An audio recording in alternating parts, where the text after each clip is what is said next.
Vision Part 2, featuring Sarah Emmerling and Jay Snodgrass.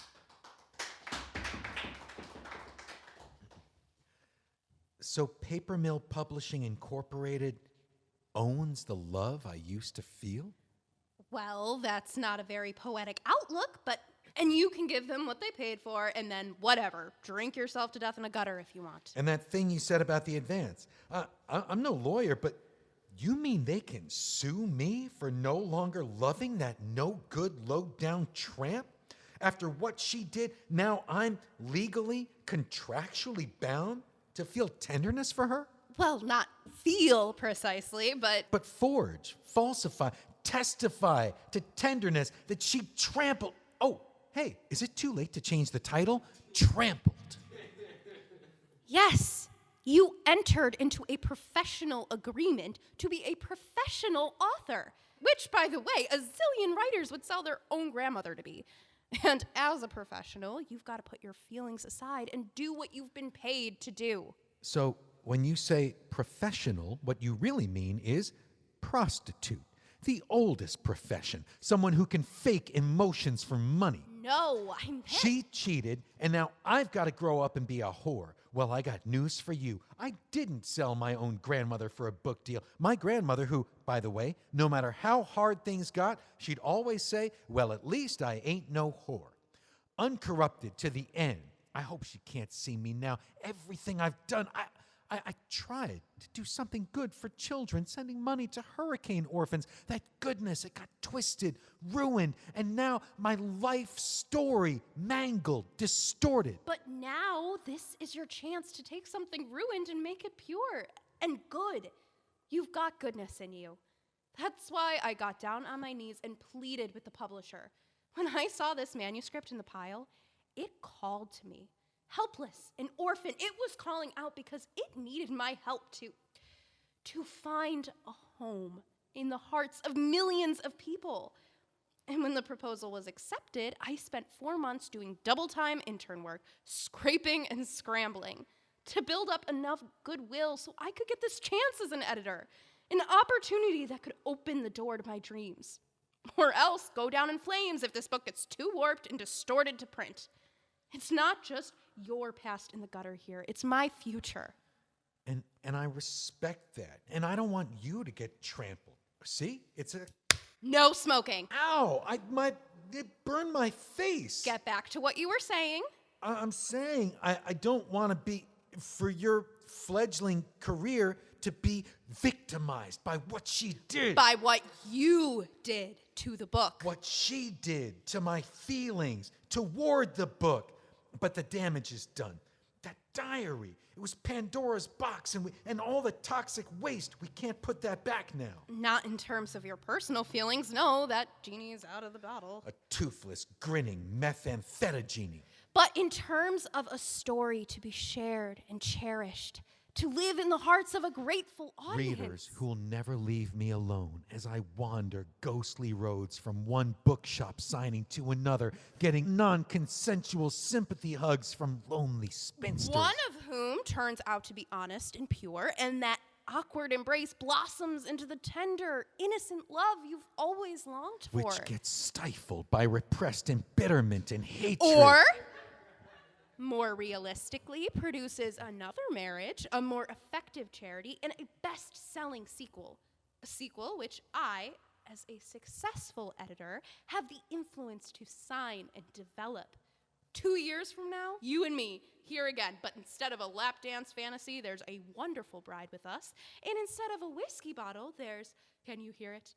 The soft sound of a newborn baby snoring. Your talents are wasted on editing.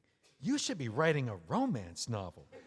You could even use this as a diving board or whatnot, and that whole fictional scenario in your head could become a romantic comedy. Well, it's nice of you to say so, but no, everything I've got, everything I've worked for is right now riding on this. My future's dangling over the pit, and you're childishly running with scissors. Wow. She poisoned my past, and now she... from beyond the grave, she's poisoned you against me. No, You're the one who's putting my dream in danger. That's what she wants you to think. She's using you to hurt me more, and I don't even understand why. Why? What did I do that was so wrong? Well, were you drunk and coked up and paranoid when you proposed? Did she run off to her cousin because she was afraid of you? Did you do something wrong? Oh, and now you want to rewrite my life story and turn me into some intoxicated monster. No, I want to. She's turned you against me. No, that was stupid, and it doesn't matter. All that matters now Is is... to make it my fault she cheated and lied, to make me the problem. We don't have to. Fault doesn't fix anything.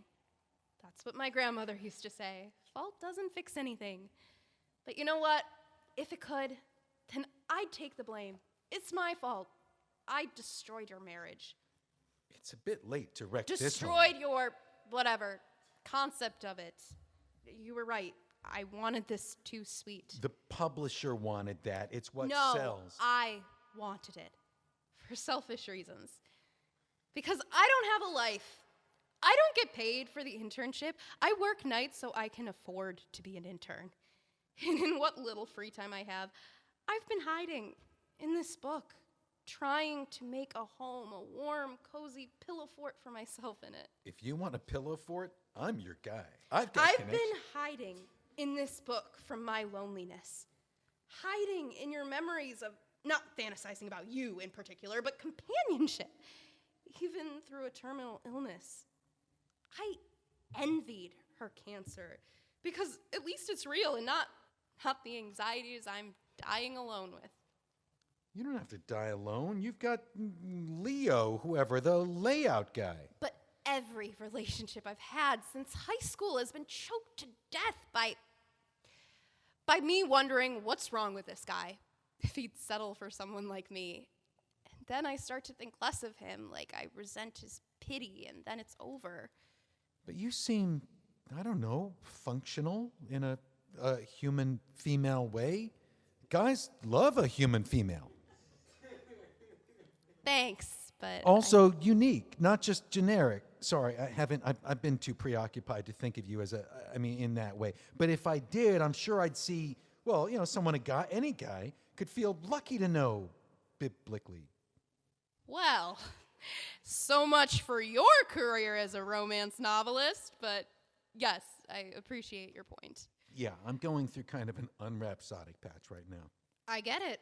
After what I've heard tonight, I'm not feeling very poetic either. But don't give up. Well, yeah, that's what I want, to not give up. And editing this book has helped me. I've finally been coming out of my shell. This last 6 weeks, here I am, the girl from Tonawanda, living in the big city. Spent 2 years working every waking minute. What's the point of living here if you don't get to live the Buffalo experience? And now I'm having that, finding affirmation, this editing job. And yeah, I've met someone, Luther, and he believes in me, and I believe in myself. I believe I'm worth it. And that's changed my whole outlook. Then suddenly, just as it's all coming together, the work gets polluted. The publisher won't print this, and I'll be back to me. The me I've been stuck with this whole time. No, you'll have learned. A hard lesson about love, yes, but also about you've got capabilities. Just in this case, maybe you made a rookie mistake. Yeah, I wanted it to be perfect because I want to believe that love can be perfect. Well, don't let this one singularly sensational low-down tramp wreck that for you. She was special, unique, uniquely lovable, I thought, and then it turns out uniquely despicable. But I don't think statistically the same thing will happen to you again. No, because I'll never get another And editing besides chance. all that, it's not too late. We've still got all night to make this right. You and me, two creative people, we can sift through this wreckage, cut our losses, make a new romantic ending, and turn in a wonderful love story when the sun comes up. What do you say? I'm not going to bed with you. What? If that's what it takes to make a marketable romantic ending, I don't think. Of course not. That's not what... the whole point of us being here is that nobody should have to prostitute the truth. I'm not doing a lap dance either, if that's what... probably not. 88% definitely not. How would that fix anything? Well, when I got here, you said you needed a lap dance to write the last chapter. Oh, well, yeah, but not from you. I mean, nothing personal. From a stranger. What? No, I don't mean like impersonal. Oh, you see, you got so hung up on trying to bring back a shattered past, you didn't even listen to my idea about the future. Fine. What was the idea? Remember Marcy? No. Oh, wait. You mean Trailer Park Marcy? Marcy, my high school sweetheart, impoverished girl from the wrong side of the tracks, abusive home situation, and how I told her it wasn't over when I left for college, but then I met... Anyway, you remember Marcy. Yeah, I guess. A couple sentences in your teenage chapters. It was 4 paragraphs. You cut it down to 3 sentences because you wanted to focus on this one great love. But I still have those paragraphs and my memories, now improved with whiskey. I can make a whole chapter out of that. And what? She's giving lap dances down the block? Actually, yes. I found out yesterday. And never mind how, but yes, she's in town. And that's your bright new ending? Paying your old high school flame to jiggle for money? No. I mean, yes, at first, sorta, but better than that. I think she and I can get back together. And then, see, the girl I should have married but abandoned in the past returns. And the whole thing with that tramp becomes a short detour in what's really a lifelong love story. But... This is going to be great.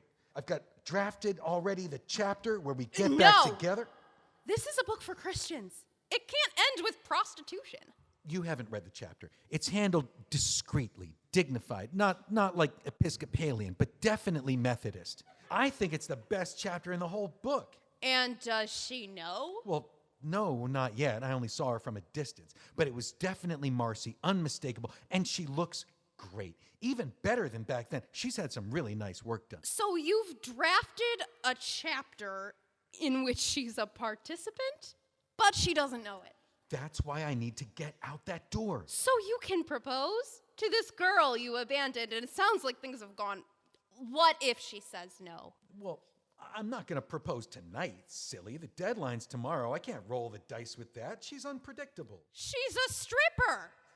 Well, yeah, I mean, that part was kind of predictable. But, I mean, workers in the sex industry might be unpredictable. I mean, it seems like a job that would require, improvisation, theatricality. So what are you going to do? Well, see, what I can predict is that she'll agree to do the dance.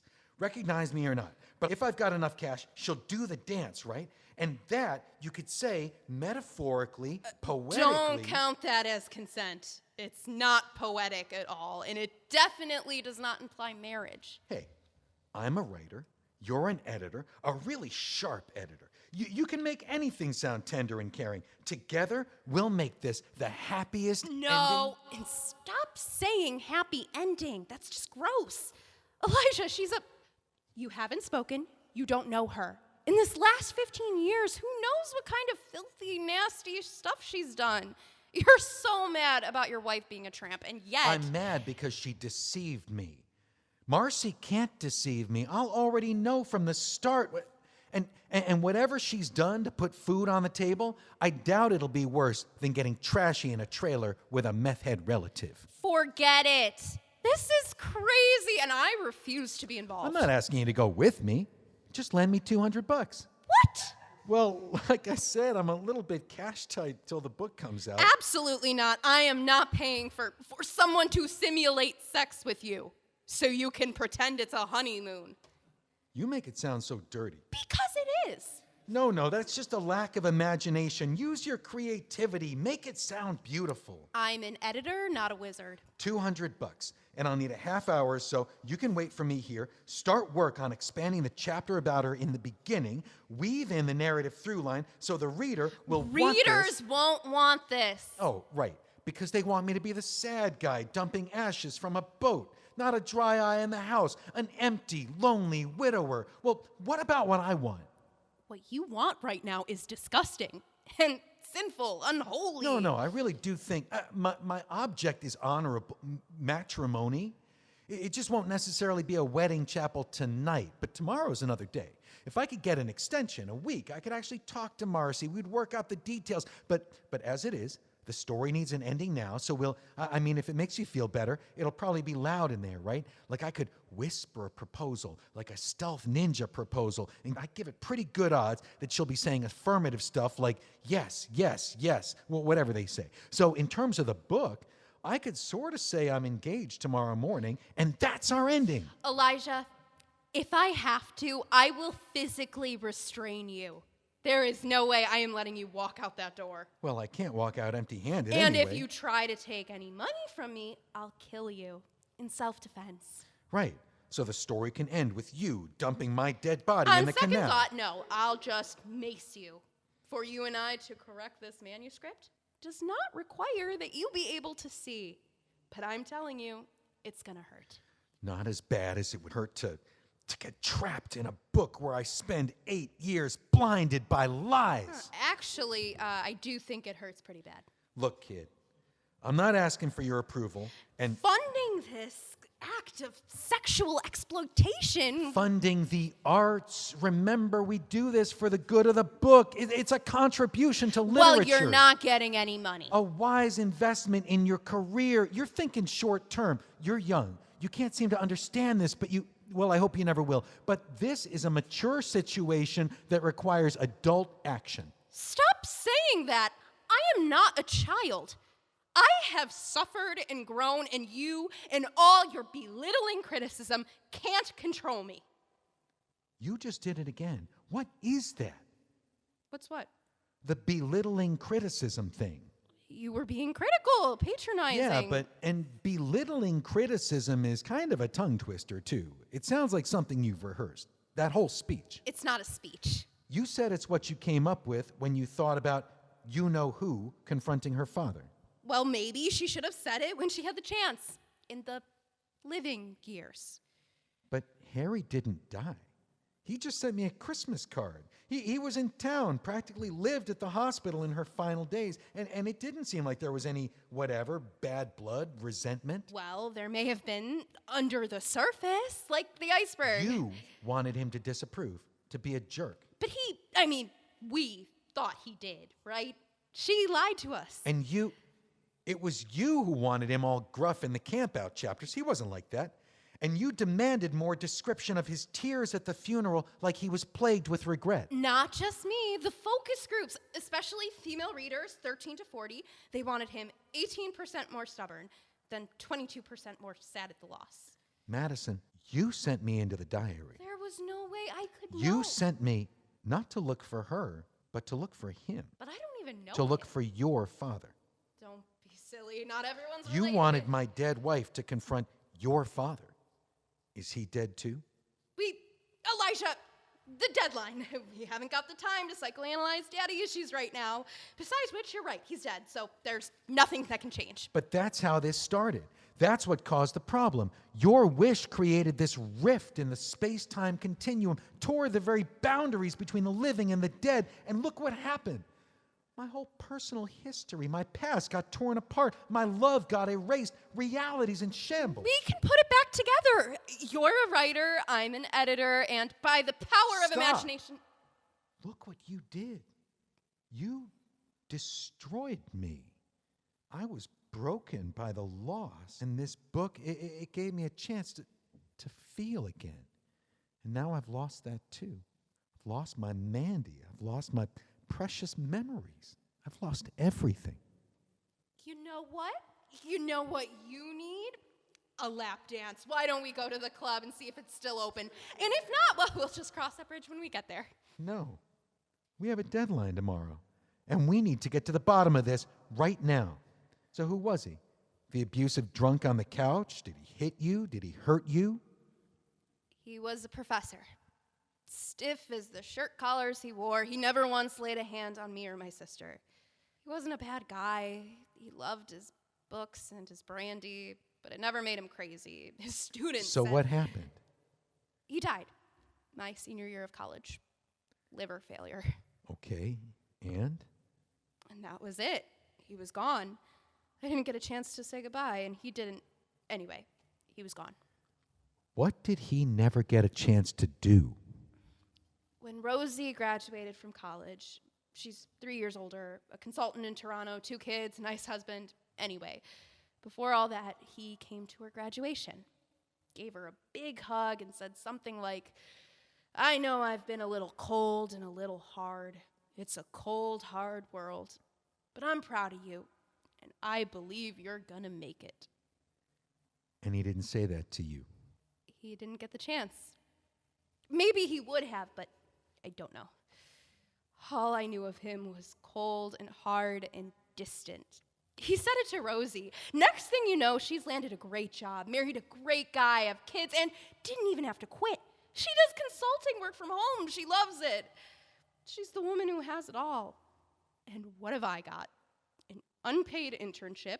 I flirt and then get alienated when someone flirts back. I feel like I'm half-formed, stuck in the birth canal, a patchwork monster on the slab waiting for a lightning bolt that can never come. You think that's a magic spell, what he said to your sister, that it transformed her into an adult. Well, did it? I don't know. And he's gone. So, what can we do? I could tell you what you want to hear, but I think you'd second guess it. The chief editor might say something nice when the manuscript is done, but not this manuscript. I guess there's only one thing I can think of. You need to talk to him. The editor? Your father. You need to give your speech, and he needs to say the magic words. But it's too late. No, it can still happen. Not in the literal world, but a space between the flesh world and the spirit world. I want you to write that chapter, the confrontation. You put me in as an eyewitness. You make your dream come true. Really? Yeah. You know, the previous draft of the book is still here on the hard drive. You make it whatever you like. Make it something that'll sell. But I can't if that makes you a... It won't, because I won't take a penny. All proceeds go to charity. Haiti. Yeah, no, on second thought, Haitian refugees, just to piss off those Christians. What about you? You're broke. Where I'm going, I don't need money. Whoa, don't. Don't worry. What I meant was, I really did intend to do something for Caribbean orphans. It got all twisted and mutated, but the intention, turns out, I just couldn't do it from here. So I go there, sign up for a mission trip. Why waste my life in resentment when I could go somewhere and be useful, somewhere I can be honest without ever having to mention, don't look for me, understand? No interviews, no tours, signings, no publicity. I will never speak about that book. It's yours now. You write that scene. You make your dreams come true. But I'm gone forever. That's my one condition. You do that for me. Yeah, because I actually do believe you've suffered and grown and that you've got what it takes to be a full adult. So you've got editing to do, and I'll get out of your way. For your lap dance? No, that was a stupid idea. Hey, are you really going to Haiti, or are you just going to jump off a bridge? You're the editor. Pick whatever ending works best. The end. Thank you.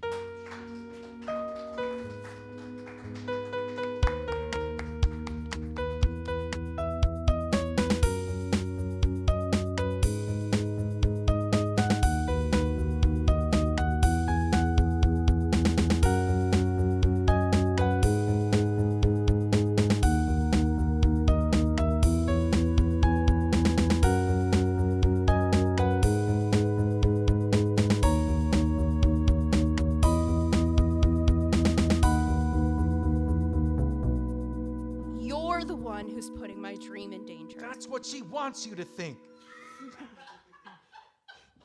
I'm sorry.